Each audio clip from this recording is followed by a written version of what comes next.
Hi everyone, welcome back to my channel. I'm Sarah, and in today's video I'm going to be doing another Letterboxd account review.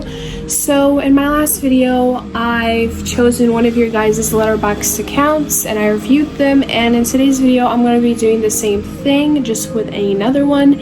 So before we get started, make sure you subscribe, give us a big thumbs up, and comment down below your Letterboxd account so I can review it next. The account that we will be looking at today is Sophia. Now Sophia, 4 of your movies I've never heard before, okay?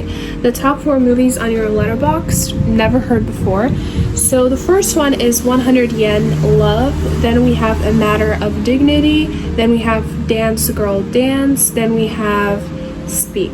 So I cannot find 2 of the movies, which is A Matter of Dignity and Dance Girl Dance, and you have commented that in the comments. Now I did find A Matter of Dignity, although it was in Greek and there weren't any subtitles, so I could not understand. I didn't just want to watch it without understanding, so I did not. And same with Dance Girl Dance, I could not find it anywhere. So the only ones I've watched is 100 Yen Love and Speak.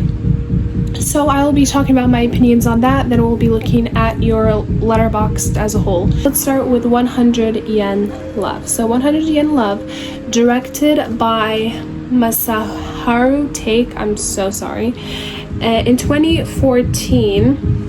So I'm going to be reading the summary and then I'll be talking about my opinion and how much I rated it. Now on Letterboxd it is rated 3.7. So let's read the summary. Slacker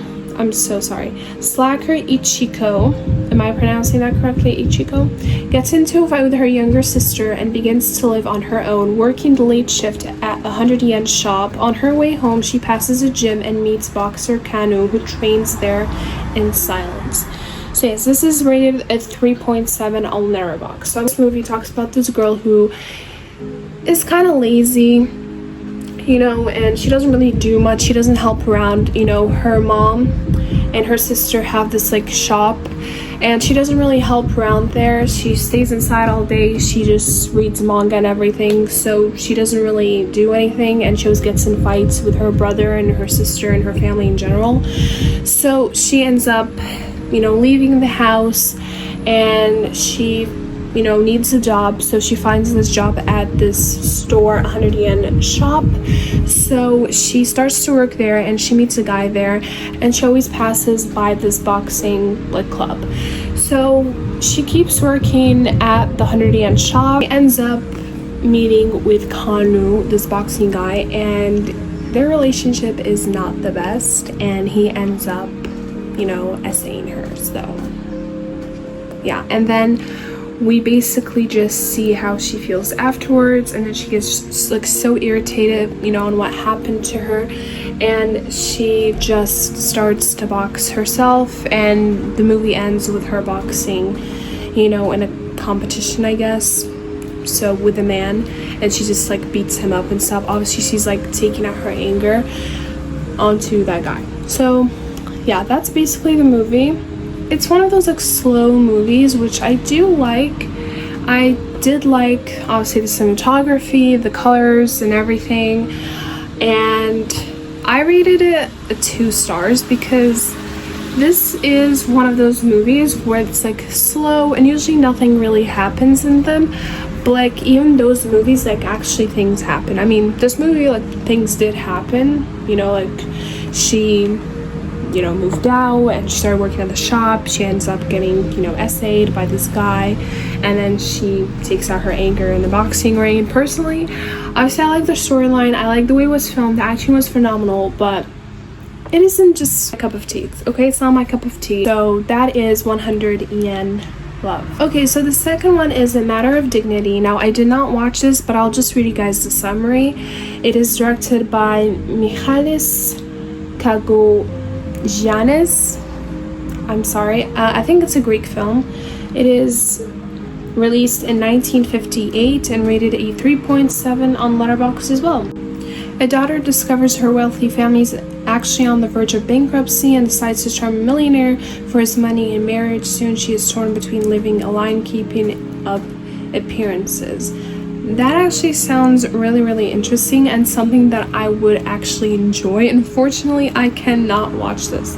So I think, like, based on the premise and everything, I think I would probably give it like a 3 something, maybe even 4. I don't know what it's about, so I can't really judge, but it sounds super interesting and I would love, love, love to watch it. So let's move on to the next one, which is Dance Girl Dance, directed by Dorothy Arzner in 1940.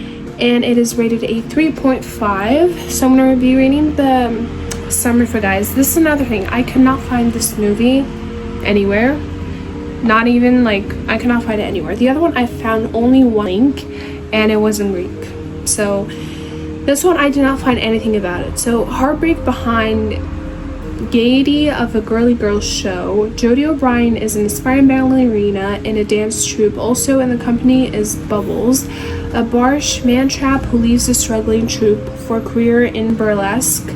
When the company disbands, Bubbles gives Judy a thankless job as her stooge, to eventually clash when both fall for the same man. This is something that I don't really think I'll enjoy based on the premise, because maybe I will. I can't really say much about, but it doesn't really interest me. So the last movie on your top 4 is Speak, directed by Jessica Charzer in 2004, rated 3.8 on Letterboxd.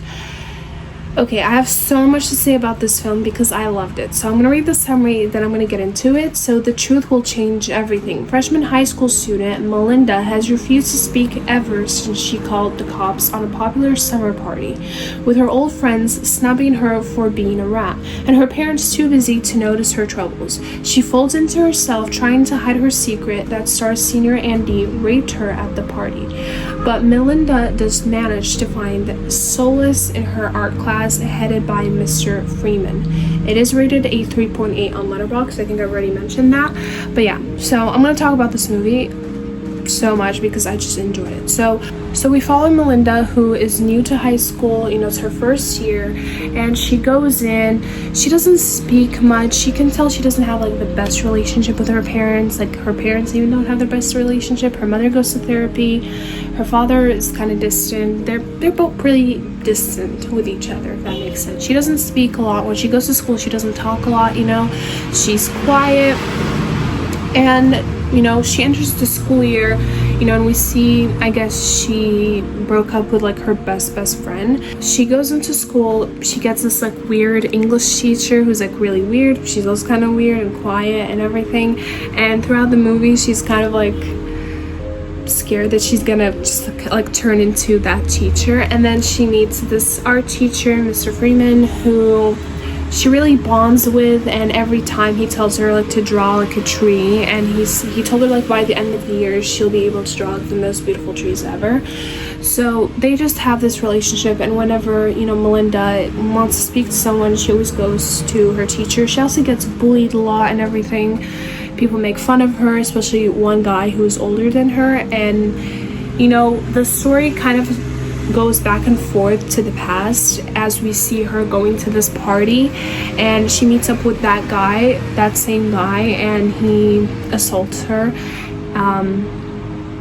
And she doesn't say it to anyone, and it looks like after that party, obviously she calls all the cops, but they don't do anything. I don't think she tells the cops. She doesn't even tell the cops what happened, which I understand. It's really hard to talk about those things. She doesn't tell anyone, and her friend basically kind of leaves her. And then we see her find this like hidden room at the school, and she sort of gets there whenever she feels sad or mad, or whenever someone bullies her. She just goes into that room, and that room sort of became like her safe haven. She has these drawings of trees all over it. She practices, especially because she got this like painting or drawing set for her for Christmas, I believe, or birthday, I think Christmas.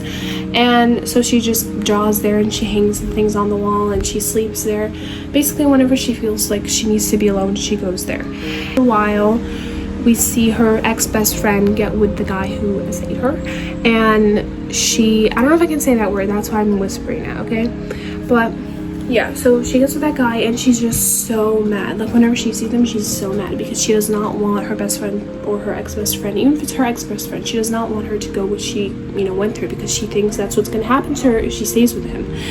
And she sort of has this fear of relationships and everything, and at the end, you know, she tells her best friend the truth, that, you know, what happened at the party and what he did to her, because she's trying to warn her friend. And she, you know, once she heard that she said that guy's name, she was like, oh, you're just jealous and everything, and she did not believe her. But eventually she did, and she told the whole school, and they kind of like ended up beating up the guy or whatever. But at the end, she ends up telling her mother the truth of what really happened, and we just see her mother, like the first time they actually bonded, if that makes sense.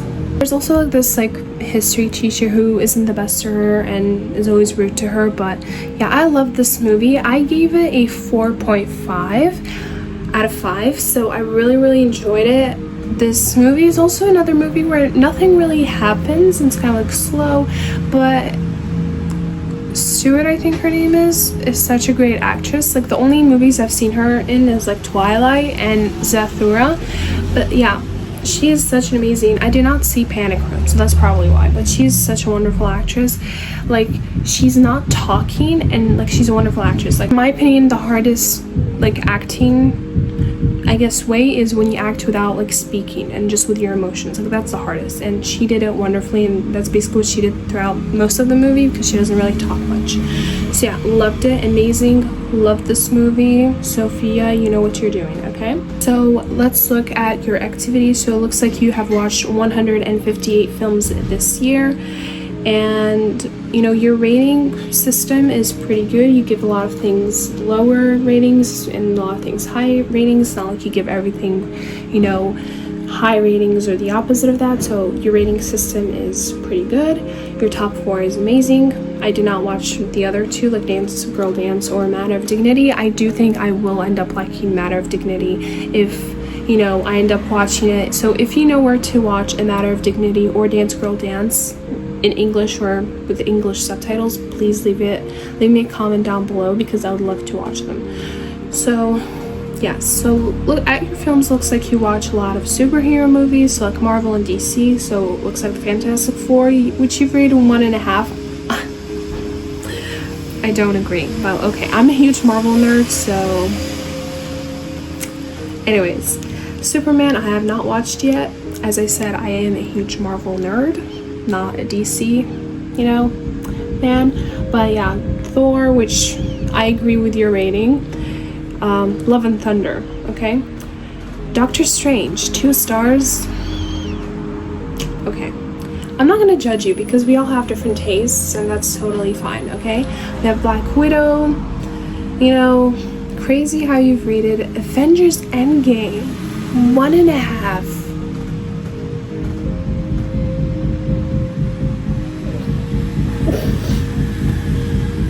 Oh my god, I'm literally crying.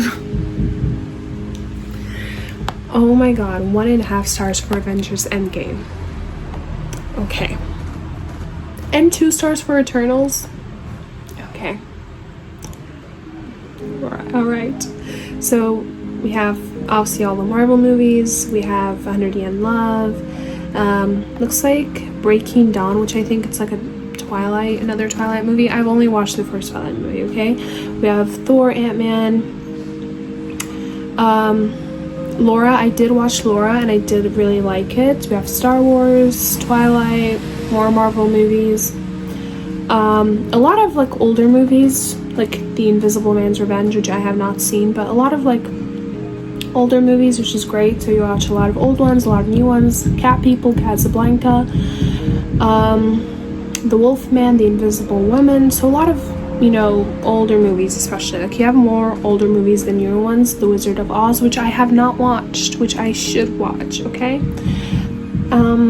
Double Door, Supernatural. So a lot of older movies. You have a lot of old movies. So yes, your Letterboxd account looks pretty good. You watch a lot of different variety movies. I will not forgive you for rating Avengers Endgame 1.5. That's just insane. Like, I feel like even if you're not like a Marvel fan, like just a normal superhero fan, which for watching this many superhero movies, I assume you kind of like them.